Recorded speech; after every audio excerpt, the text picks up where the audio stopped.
21শে December অনুষ্ঠিত হয়ে গেল রাজধানীর ঢাকার আর্মি স্টেডিয়ামে ইকোস অফ রেভলিউশন শীর্ষক কনসার্ট। জুলাই আগস্ট অভ্যুত্থানের শহীদ ও আহতদের পরিবারকে সহায়তার জন্য আয়োজন করা হয়েছিল এই কনসার্টের। এই আয়োজনে দর্শক শ্রোতা মাতিয়েছেন জনপ্রিয় পাকিস্তানি সঙ্গীত শিল্পী রাহাত ফতে Ali Khan. Spirits of July প্ল্যাটফর্মের আয়োজনে অনুষ্ঠিত কনসার্টে পারফর্মের পরের দিন 22 ডিসেম্বর সচিবালয়ে তথ্য ও সম্প্রচার উপদেষ্টা মোহাম্মদ নাহিদ ইসলামের সঙ্গে সৌজন্য সাক্ষাৎ শেষে সংবাদ মাধ্যমের সঙ্গে কথা বলেন জনপ্রিয় এ গায়ক।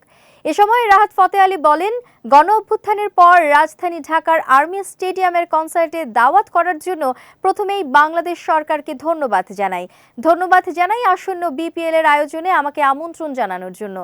বাংলাদেশে গাইতে পারা নিয়ে তিনি বলেন, বাংলাদেশে গান করার পর অনুভব হয়েছে আমি আমার দ্বিতীয় বাড়িতে পরিবেশনা করছি, আর একজন পাকিস্তানি হিসেবে আমরা সব সময় বাংলাদেশের পাশে আছি। এক প্রশ্নের জবাবে আরও জানান তার পছন্দের শিল্পী রুনা লায়লা। এর আগে বাংলা গান নিয়ে কাজও করেছেন এই পাকিস্তানি গায়ক।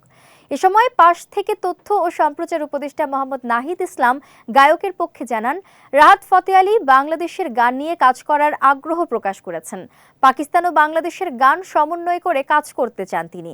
এদিকে 23 ডিসেম্বর মিরপুর শেরে বাংলা জাতীয় ক্রিকেট স্টেডিয়ামে বিসিবি আয়োজিত বিপিএল টি-20 মিউজিক ফেস্টে পারফর্ম করেছেন রাহাত ফতে আলী খান।